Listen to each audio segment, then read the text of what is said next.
pensar en algún momento de hacer una reseña biográfica de alguna persona importante para el ambiente o para lo ambiental, quiero decir. La recomendación de la lectura de algún artículo, de algún libro, estaría bueno también.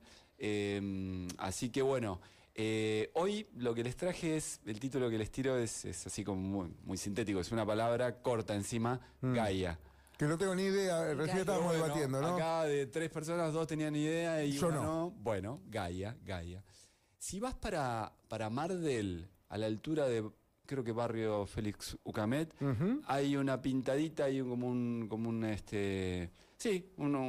descanso del colectivo. En una garita que está pintada. Una garita, no me salía el término, sí, que dice Gaia, pertenecemos a Gaia o algo así. Es una pintada que tiene que ver con su planeta Tierra, creo. Sí, hay como la diosa, porque Gaia es el nombre de una diosa griega, de la diosa griega de la Tierra. Ok.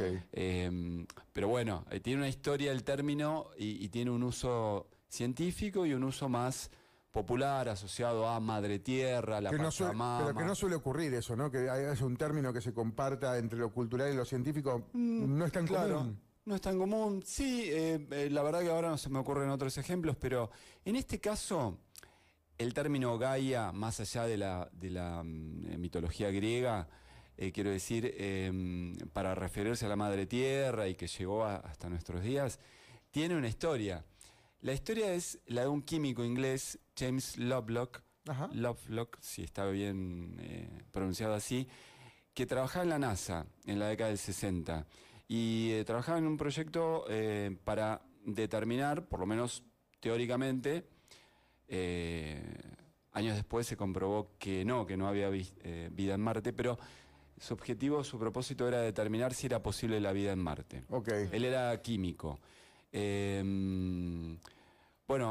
Descubrió que la atmósfera, en particular la atmósfera, los procesos físicos y químicos de la atmósfera en Marte eran muy estables, había un equilibrio establecido en términos de concentraciones y de procesos.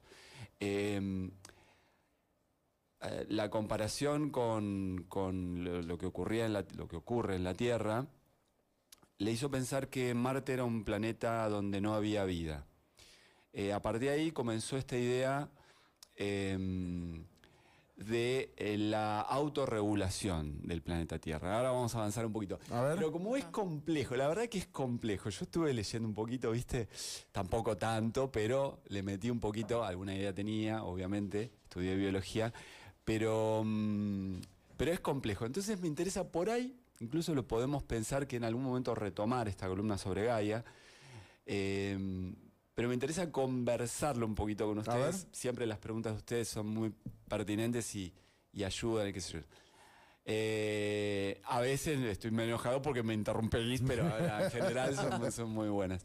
Así que bueno, Gaia, como te decía, bueno, te cuento rapidito la historia de Lovelock y el término Gaia.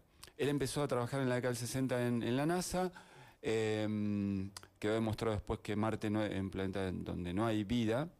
Las condiciones tampoco son propicias. Claro, las condiciones no son propicias, no hay vida en Marte, sí obviamente hay vida en el planeta Tierra. Lo que surgió ahí es la posibilidad de que esas condiciones no son establecidas como previamente y entonces se hace posible la vida, sino que las condiciones de la Tierra como sistema dan como resultado la biosfera, sino que hay una interacción permanente como sistema entre lo vivo y lo no vivo. Y que estas condiciones son reguladas por la biosfera, es decir, por el conjunto de organismos vivos. Empezó a surgir esta idea a fines de la década del 60, en el 69, Lovelock lo propuso en un artículo científico y ahí incorporó el término Gaia a sugerencia de un amigo, un escritor. Pero porque cambia entonces el concepto, cambia la forma de pensar y de ver a los sistemas, es decir, Hasta acá estábamos buscando, o la ciencia buscaba, a ver si entendí. Sí, a ver. Buscaba lugares donde sean propicios para la vida, pero con esto se determinó que la vida puede aparecer a partir de lo que ya está establecido.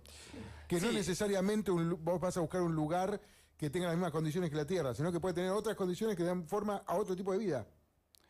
Sí, bueno, eso A ver si lo entendí. digamos, la forma de vida que conocemos nosotros está basada en las proteínas y los ácidos nucleicos.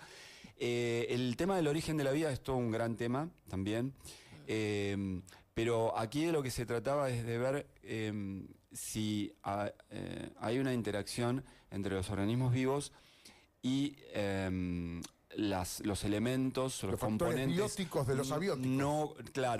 no vivos. Claro, y hay una regulación por parte de los organismos vivos de esos factores no vivos o abióticos, como decís muy bien. Ese es el punto, ¿no? Bueno, ahí empezó toda una línea de investigación. ¿Fue criticado el concepto de Gaia como concepto, como teoría científica? Sí, desde la ciencia digo, porque... ¿Qué pasa? Hay una... al no haber un entendimiento de cómo podría funcionar esta interacción y esta regulación por parte de los organismos vivos de las condiciones físicas, químicas, de la temperatura global, del clima incluso, por parte de los organismos vivos, esta regulación a cargo de los sistemas, de los organismos vivos, de todo el sistema, la regulación de todo el sistema. Entonces decía, bueno, pero esto es teleológico, se dice. ¿Cómo, Es decir, teleológico. Okay. Esto está apelando a una fuerza externa, ¿no? Que determina el propósito, el camino, y que dice por acá vamos, por acá no. Algo que está fuera del sistema, ¿no? Se llama teleología, cuando apelás a algo externo. Entonces, bueno, allí esto fue respondido por Lovelock y por una persona que empezó a participar y a aportar a la teoría de Gaia, que fue Lynn Margulis. Lynn Margulis es una bióloga norteamericana que murió en 2011, que formó familia con Carl Sagan. No sé si Mirá, Sí, claro. obvio. Ahí está, bien. Tengo los Ahí le documentales, suena. todo. Yo veía a cualquier madre o padre que le parezca que su hijito o su hijita tiene vocación por la ciencia, hágala ver Cosmos de Carl Total. Sagan, ¿no? Por ahí es un poquito anacrónico, es medio viejita, la Sí, veía bueno, cuando era es chico, una vieja, pero el mensaje Está está ahí. buenísimo. un astrónomo. Bueno, trabajaron en la misma universidad, no juntos porque él era astrónomo, ella bióloga, pero trabajaron en las mismas universidades un par de veces. Bueno, Lynn Margulis aportó a la teoría de Gaia porque ella era microbióloga. Ajá. Y de hecho, bueno, durante la vida en el planeta Tierra comenzó hace unos 3.800 millones de años. Son reconstrucciones históricas, ¿no? Vamos Claro. hacia atrás. Y a partir de ahí empezó a crearse la atmósfera, empezó a formarse, quiero decir, la atmósfera del planeta Tierra. El planeta Tierra, el origen como planeta rocoso fue hace unos 4.800 millones de años. 1.000 millones de años después apareció la vida, las bacterias son el primer grupo de organismos vivos sobre la Tierra, y empezó a formarse la atmósfera. Teoría de evolucionistas. Claro. Y ¿No? Lynn Margulis era una bióloga evolucionista. Claro. De hecho, hizo dos aportes fundamentales que complementaron y hasta pusieron en jaque al darwinismo y al neodarwinismo. Uno es la teoría endosimbiótica, el origen de las células eucariotas. Ajá. Ya me estoy yendo muy Bueno. muy bueno, pero no importa. Ahora vamos a volver a Gaia. Pero bueno, es muy importante el Lynn Margulis a nivel biología evolutiva. Y ella puso de relieve el papel de los microorganismos en esta regulación de las condiciones atmosféricas, sobre todo. Microorganismos, de esto hablamos la semana pasada, ¿no? Cuando tenía que ver con el océano, que hablábamos de los microorganismos, de los plásticos. Sí, por supuesto. Estamos conectados. Sí, hablamos de microplásticos también, porque bueno, ahí los tamaños son importantes. El orden de las micras, justamente, de las milésimas de milímetro, es lo que mide una bacteria, ponele 5 micras, 3 micras, algo de ese orden, ¿no? Entonces, bacterias, microorganismos y otros que son células, son unicelulares.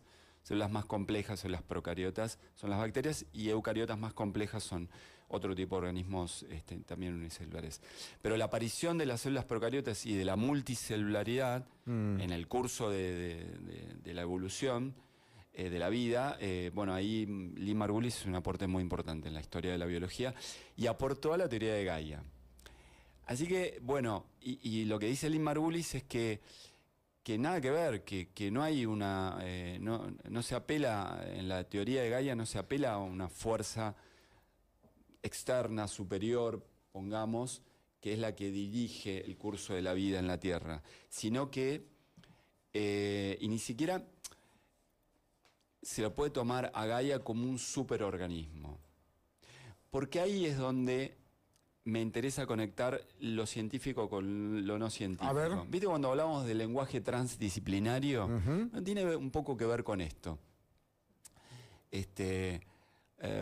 Poder conectar diferentes modos de hablar y de pensar, porque hablar y pensar es más o menos lo mismo, dicen los que saben. Sí. Hablar, escribir y pensar, leer es todo más o menos lo mismo. Sí, hay que ser Somos seres coherente. de lenguaje. Sí, hay que ser coherente entre lo que uno piensa, dice, escribe y hace. Pero... Bueno, pero ahí hay una operación mental que voy a decir otra cosa para lograr unos votos, por ejemplo. Por ejemplo.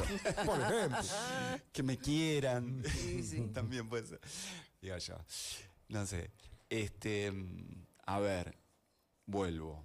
Sí, estábamos entonces, la teoría, la aparición de... sí. El aporte. El a la aporte teoría de Lee Margulis a la teoría, y ella dice que no, que en todo caso Gaia es una propiedad emergente, se dice, de la interacción entre los organismos vivos. Las propiedades emergentes, este es un concepto que va más allá de la biología.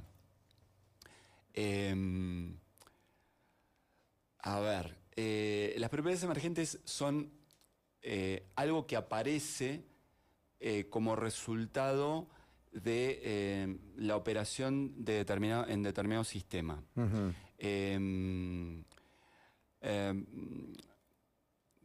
Por ejemplo, la homeostasis, bueno, Sí. vamos directamente al punto, Dale. ¿no?